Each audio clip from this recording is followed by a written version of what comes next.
नमस्कार, मैं अनु त्रिपाठी और आज हम बता दें कि हमारे पास हमारे 2 चौकीदार भाई आए हैं जो कि रामपुर ज़िले से इतनी मेहनत करके आए हैं, 300 किलोमीटर से भी ज़्यादा की सफ़र रातों-रात करते हुए आए हैं। तो मेरे साथ हैं बलवीर जी और साथ में हमारे क्या नाम है अपना? वेदराम।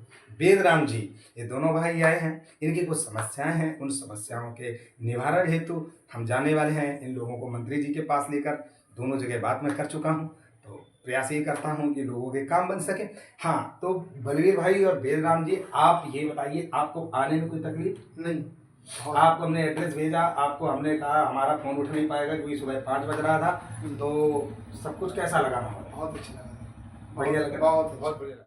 तो जब आप वहाँ से चले तो आपको यहाँ आने में कोई दिक्कत तकलीफ? ना, ना, बहुत बहुत आसानी से मैंने एड्रेस तो भेज ही दिया था आपको, हम बेशक ना उठ पाएँ। लेकिन आपने यहाँ पे आकर के क्या देखा कि मतलब जैसे लोग मुझ पे जो चीज़ें कहते हैं कि नहीं अनु त्रिपाठी गुमराह कर रहा है चौकीदारों को, तो अनु त्रिपाठी यहाँ गुमराह कर रहा है या यहाँ धंधा कर रहा है या वाक़ई में आपको क्या लगता है कि चौकीदार के लिए मैं काम कर रहा हूँ या नहीं कर रहा हूँ? एक सच्चे मन से बोलो। बहुत मेहनत कर रहे हैं आप चौकीदारों के लिए, भविष्य में भगवान भी आपका साथ देगा। नहीं, आपको ये बताइए जैसे आप आए हो तो आप सुबह से ये तो अनुभव कर रहे हो कितने फ़ोन आ रहे हैं? बहुत फ़ोन आ रहे हैं, फ़ोन सुनते-सुनते मैं तो यही तो कह रहा हूँ कि आप बहुत धन्य हैं साहब। कितने फ़ोन उठा 1000 फ़ोन सुबह आ गए। अभी ये समझ लो अभी तक मैं जा नहीं पाया हूँ, मेरा टाइम कुछ और था लेकिन फ़ोन की वजह से फ़ोन इतने आके परेशान हो जाता हूँ। और ये कि भाई उम्मीद करते हैं, इनको लगा होगा कुछ ना कुछ कि अन्नू भाई के पास जाएँगे तो कोई ना कोई रास्ता मिलेगा, लगा था? बिल्कुल, बिल्कुल। हमने कि हमारी समस्या जो है अन्नू भाई के पास में ही जाकर हल होगी। समस्या क्या है शॉर्टकट में बताओ? शॉर्टकट ये में तो ये हम है, दिखा देंगे, आप पहले बताओ, हमें ये कागज़ लाओ। आप बताओ। समस्या ये है कि मैंने मकान बनाया था और पड़ोसी ने मेरा मकान जेसीबी से बुनियाद खुदवा के और उसके बाद अपनी बिल्डिंग बनाई। पानी जब छोड़ा सबमर्सिबल का तो मेरी बुनियादें सारी बैठ गई। मेरा नुकसान पूरा मकान का हो गया है, सारी दीवारें फटी पड़ी है, लिंटर गिरने की तैयारी है। तो उसमें दूसरा पक्ष क्या कह रहा है? दूसरा पक्ष ये कह रहा है मैं इसके दरके भरवा दूंगा, उससे तो काम नहीं हो पा रहा है साहब, मेरे बच्चों का खतरा है उसमें। अच्छा, ये जिलाधिकारी या किसके पास गया? मैं जिलाधिकारी के पास गया साहब, मैंने अपनी अर्जी लगाई, वहाँ अपनी एप्लीकेशन दी है, थाने आई, थाने से मेरी कोई सुनवाई ना हुई।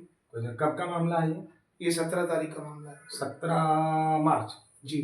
17 मार्च। आज कितनी तारीख हो गई?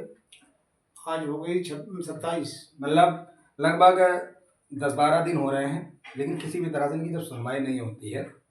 अब आप एक बात बताइए, जब बीम खिसक जाती है या कोई चीज़ आ जाती है तो उसमें खर्चा भी लाखों के हिसाब से आता है क्योंकि दोबारा से बनवाना पड़ता है। अब आगे वाला व्यक्ति होशियारी कर रहा है कि बस हम टिप टाप करा दे, टिप टाप में 2-4 हज़ार रुपये लगेगा। अरे भाई साहब, टिप टाप से अगर किसी दिन मकान गिर गया कौन जिम्मेदार होगा? शासन या प्रशासन जिम्मेदारी लेगा? कोई नहीं लेगा।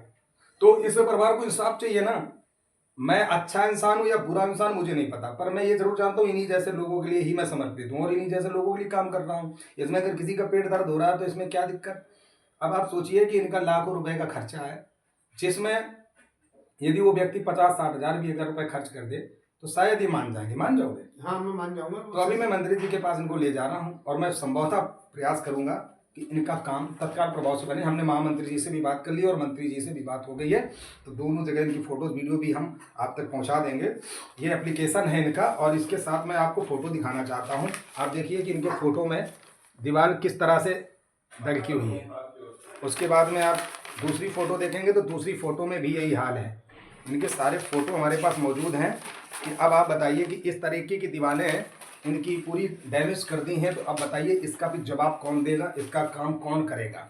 यही सब बहुत तकलीफ पहुंचाते हैं कि अगर एक कोई व्यक्ति अगर गरीब है तो क्या उसका दुर्भाग्य है? अगर वो गरीब है तो कहीं ना कहीं उसकी परेशानी है, उस परेशानी का हल और समाधान होना चाहिए, लेकिन प्रशासन और शासन इस पर काम नहीं करता।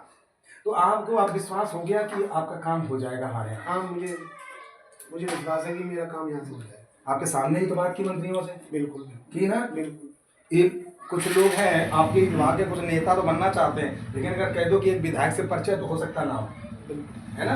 और मैं आपको मंत्री जी से मिलाऊंगा बाकायदा, आप अपनी बात रखिए, मैं प्रॉपर आपको 20 मिनट आधा घंटे का समय दिलाऊंगा। ये नहीं कि जल्दबाजी में हड़बड़ाना नहीं है, मैं भी आपके साथ चल रहा हूँ। हालांकि मैं जाने के मूड में नहीं था, लेकिन आप लोग हमें बार बार कह रहे तो मुझे चलना पड़ रहा, क्योंकि मुझे आज बलिया भी निकलना, तो मैं थका हुआ हूँ बहुत ज़्यादा जी, सोया हूँ नहीं मैं रात भर जी। ये तो आप देख ही रहे हो। तो भाइयों को मैं लेकर जा रहा हूँ भैया, लोगों का काम कराऊंगा।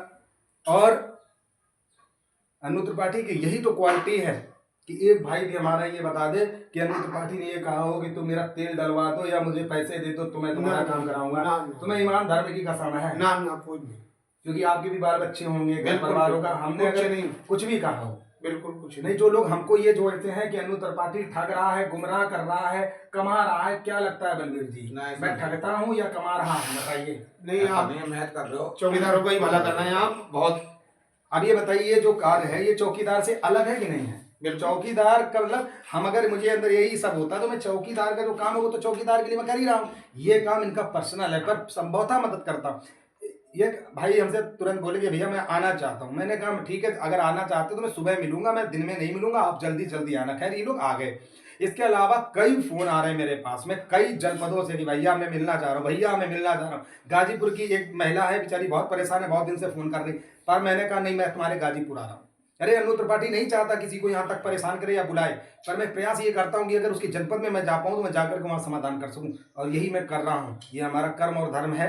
इससे अगर किसी को आपत्ति है तो मैं तो यही कहूँगा कि 4 रोटी की जगह 10 रोटी खा लीजिए, आपका पेट सही रहेगा। मुझे कोई फर्क नहीं पड़ेगा, आपको जैसा बोलना आप बोलते रहिए। मैं अच्छा कर रहा हूँ मुझे पता, मेरे भगवान को पता, इन्हें जैसे लोगों को पता। सफाई मुझे नहीं देना। जय हिंद, जय भारत।